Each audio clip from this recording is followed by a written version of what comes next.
فرمایا الذین قالوا ربنا اللہ ثم استقاموا تتنزل علیہم الملائکہ، یہ قرآن مجید کی آیت مبارکہ ہے۔ فرمایا جب لوگ یہ دعویٰ کرتے ہیں، الذین قالوا، جب لوگ یہ دعویٰ کرتے ہیں کہ ہمارا رب کون ہے؟ اللہ ہے، ہمارا رب اللہ ہے، ثم استقاموا، اور پھر اس کو رب مان کر قائم رہتے ہیں، استقامت اختیار کرتے ہیں۔ اس کا معنی یہ ہے، اس کا مطلب یہ ہے کہ پھر وہ مشکلات سے نہیں گھبراتے، پھر وہ پریشانیوں سے نہیں گھبراتے، پھر وہ آزمائشوں سے نہیں گھبراتے، پھر وہ گلے اور شکوے نہیں کرتے، پھر وہ اللہ کے حضور گلے نہیں کرتے، یہ نہیں کہتے کہ ہمارے رب نے ہم پر یہ مشکل ڈال دی، یہ مشکل ڈال دی، یہ پریشانی ڈال دی، یہ مصیبت ہم پر ہی اترنی تھی، نہیں، ایسا نہیں کہتے، پھر وہ قائم رہتے ہیں، استقامت اختیار کرتے ہیں۔ فرمایا پھر کیا ہوتا ہے؟ تتنزل علیہم الملائکہ، جب وہ قائم رہتے ہیں، پکے رہتے ہیں، پختہ رہتے ہیں، تو تب ان پر پھر ملائکہ کا نزول ہوتا ہے۔ سبحان اللہ، تب جا کر ملائکہ کا نزول ہوتا ہے، فرشتے اترتے ہیں۔ اسی لیے تو کسی نے کہا تھا کہ فضائے بدر پیدا کر کہ فرشتے تیری نصرت کو اتر سکتے ہیں گردوں سے، قطار اندر قطار اب بھی۔ اے بندے تو فضائے بدر تو پیدا کر، بدر کا ماحول تو پیدا کر، ہم تو چھوٹی چھوٹی باتوں پر، چھوٹی چھوٹی آزمائشوں پر شکوہ گناہ ہو جاتے ہیں، شکوے کرنا شروع کر دیتے ہیں، پریشانی کا اظہار کرنا شروع کر دیتے ہیں، اللہ کے حضور اس کی معبودیت کا انکار کرنا شروع کر دیتے ہیں، اس کے عبد ہونے کا انکار کرنا شروع کر دیتے ہیں کہ یہ مصیبتیں صرف ہمارے لیے رہ گئی تھی، یہ پریشانیاں صرف ہمارے لیے رہ گئی تھی۔ آئیے اب بتاتا ہوں کہ سیدنا ابراہیم علیہ السلام کو اتنا اعلیٰ مقام کیسے مل گیا، اتنا عرفہ مقام کیسے مل گیا، اتنی عظمت کیسے نصیب ہو گئی۔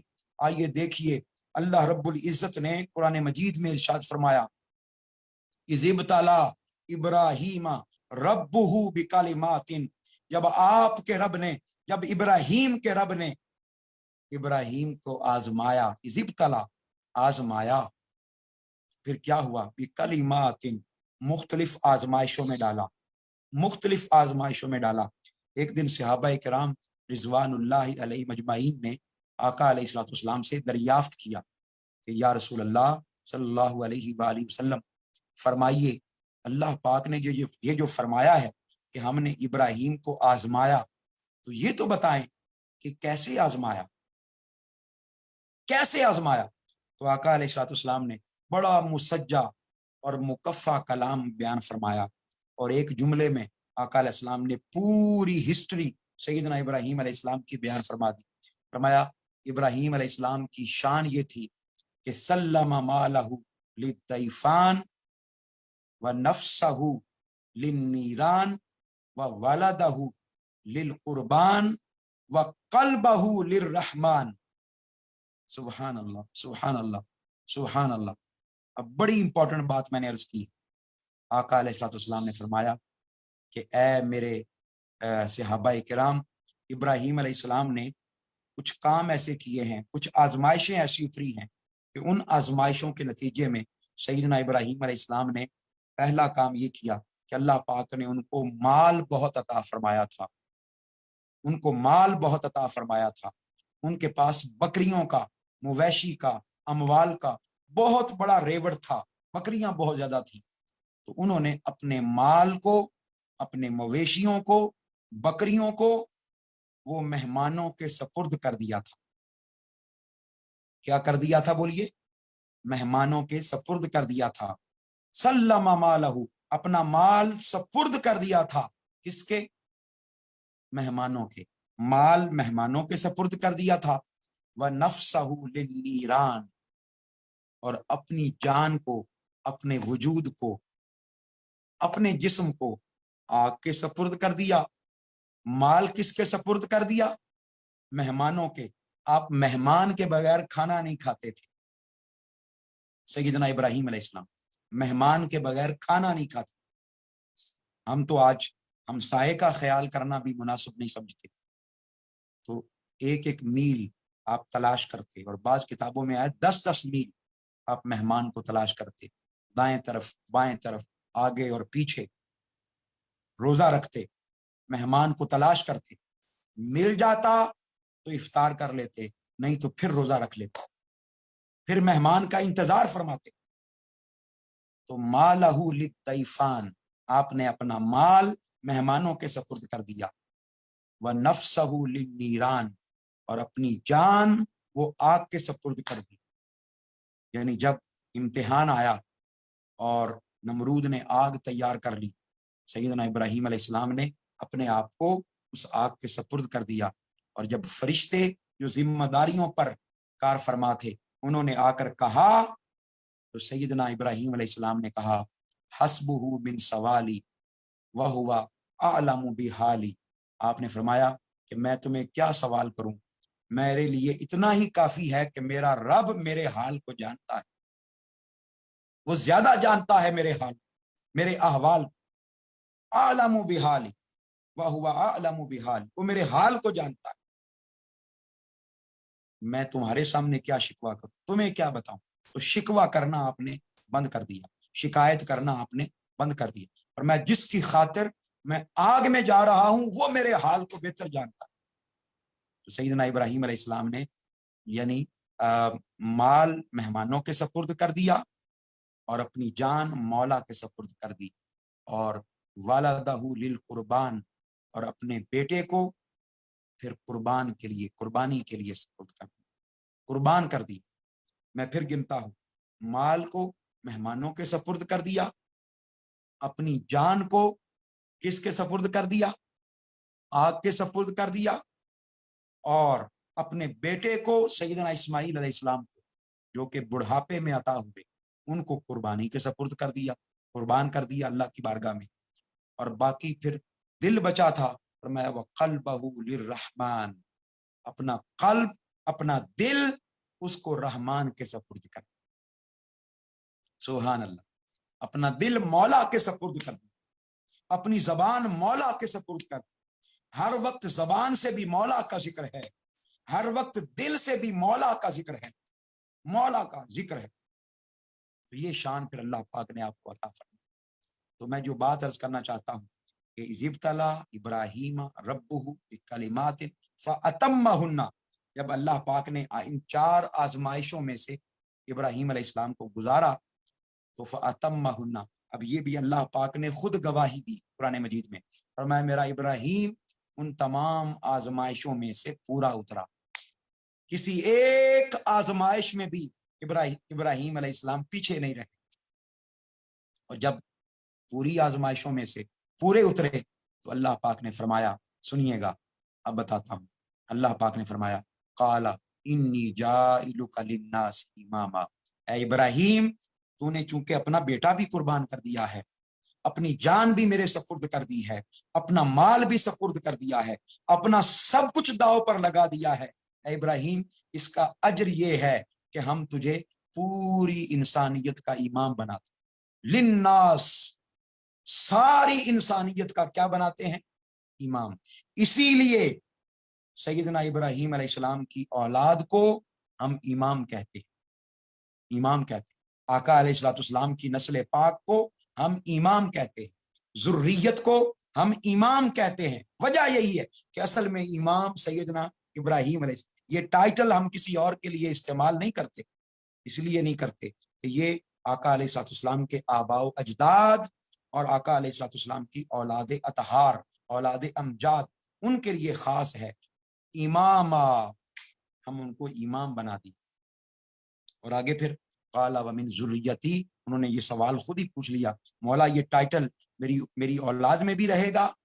قال لا ینال عہد الظالمین، فرمایا اللہ پاک نے جواب دیا، اے ابراہیم اگر تیری اولاد ظالموں میں سے نہ ہوئی نا تو پھر ہم یہ ٹائٹل ان میں بھی جاری کر دیں۔ تو سیدنا امام حسین پاک نے اسی لیے کربلا میں اس ظلم کو سہا، ظالموں میں سے نہیں ہوئے، مظلوموں میں سے ہو گئے، مظلوموں میں سے ہو، کیونکہ وہ امامت کا ٹائٹل آپ کو ملنا تھا۔ امام حسین قیامت تک امام کہلانے والے تھے، امام کہلانے والے تھے، اس لیے پھر آپ کو وہ ٹائٹل نصیب۔ تو پہلی وجہ جو ہے وہ یہ ہے کہ آپ نے وہ کٹھن آزمائشیں ان میں سے اپنے آپ کو گزارا۔ ایک بات اور کہنا چاہتا ہوں، اب مجھے معاذ بھائی ٹائم کے بارے میں بھی انڈیکیٹ کر دیں کہ ٹائم پیچھے کتنا رہ گیا۔ سر 9 منٹ رہ گئے۔ 2 منٹ 9 منٹ رہ گئے۔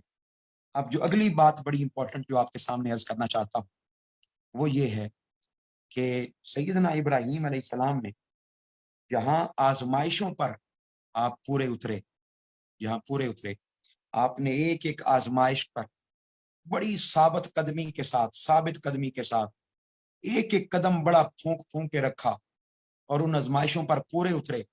وہیں پر سیدنا ابراہیم علیہ السلام نے جب کعبہ کی تعمیر کی تو تعمیر کرنے کے ساتھ ساتھ وہ آپ نے دعا مانگی بعثت مصطفیٰ صلی اللہ علیہ وآلہ وسلم کی۔ وہ دعا مانگی، وہ دعا کیا مانگی؟ قرآن مجید اس حوالے سے پکار کے کہہ رہا ہے وَإِذْ يَرْفَعُ إِبْرَاهِيمُ الْقَوَاعِدَ مِنَ الْبَيْتِ وَإِسْمَاعِيلُ، جب ابراہیم علیہ السلام اور سیدنا اسماعیل علیہ السلام کعبہ کی تعمیر کر رہے تھے، کعبہ کی دیواریں اٹھا رہے تھے، یہاں پر اس کا معنی یہ بھی ہے کہ اس کی بنیادیں پہلے سے موجود تھی۔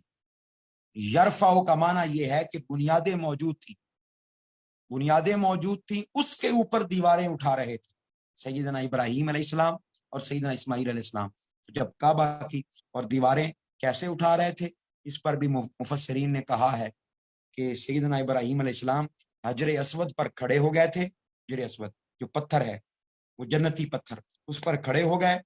جیسے جیسے دیوار اونچی ہو رہی تھی ویسے ویسے وہ پتھر بھی اونچا ہوتا جا، آپ کو پتھر پر پتھر رکھنے کی ضرورت پیش نہیں آئی۔